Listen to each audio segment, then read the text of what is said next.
La matinale d'Europe 1. Nico Saliagas. L'heure de retrouver Nicolas Barret pour l'édito éco.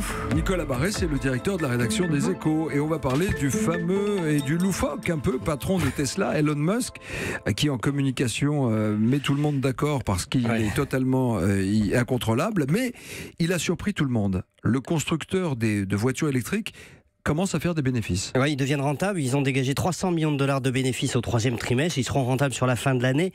Et c'est une performance. Tesla a considérablement réduit ses coûts de fabrication. Il faut 30% d'heures en moins pour fabriquer la Model 3, qui est sa voiture d'entrée de gamme, dont le prix sera bientôt ramené à 35 000 dollars.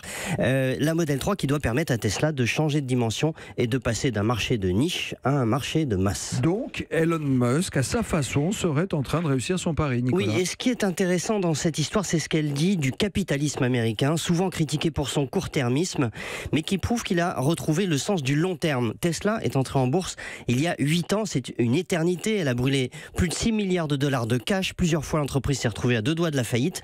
Mais les actionnaires ont continué à lui faire confiance et enfin, après 8 ans d'aventure, ça paye. Eh bien, on pourrait dire la même chose d'Amazon, de Uber, de Netflix. Tous ces succès récents du capitalisme américain ont commencé par produire un océan de pertes avant d'émerger. La leçon de tout ça, eh bien, quand on évolue dans un contexte de rupture technologique, il faut accepter l'idée que les bénéfices ne seront pas immédiats. Aux États-Unis, on trouve des capitaux privés pour y croire. En Chine, on trouve des capitaux publics pour ça. En Europe, malheureusement, on n'a souvent ni l'un ni l'autre.